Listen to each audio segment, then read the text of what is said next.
Мұхит ағайым біріншіден бапкер ретінде, екіншіден боксшы ретінде өз ойыңызды осы екі жігіттің арасында бокс қалай болады деп бәріне қызық болып жатыр.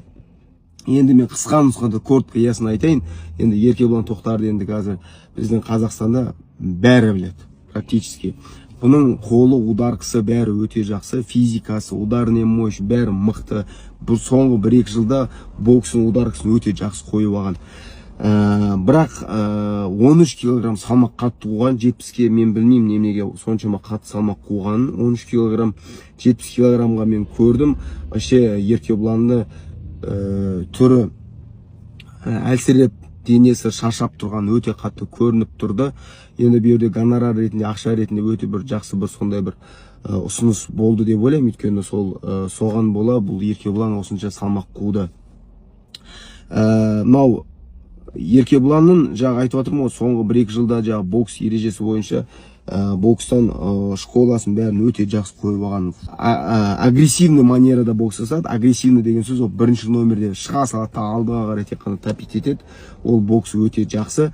Бірақ 13 килограмм салмақ қуған арқасында ертең біз бұның бәрін көремей қалуымыз мүмкін. Өйткені мен жаңа TikToktан болсын, Instagramнан болсын, интернеттен көріп отырмын.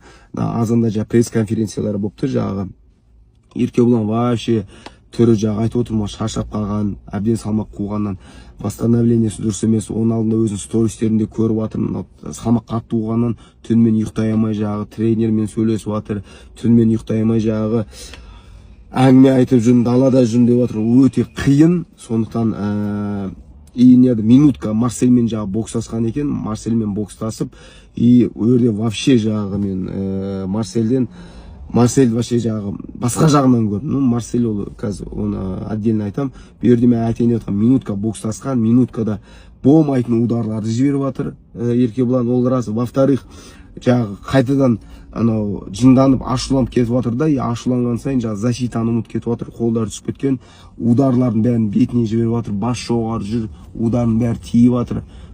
Жаныма олай болмайды ғой. Егер де қызбаушылыққа ашуланып не қылатын болсан, ол бокс. Бұл жерде бірақ удар, точный удар жаққа тисе, тем более бұл кішкентай емес, это средний вес, ауыр салмақ, 70 килограмм үсті, ертең қатты удар точный тиіп жатса, ертең нокдаун, нокаутқа түсіп кетулер мүмкін. Сондықтан Еркебұлан Тоқтарға айтарым, кішкене жинақы бол, басыңды төмен, қызбаушылыққа алдыға қарай қатты ұмтыла берме.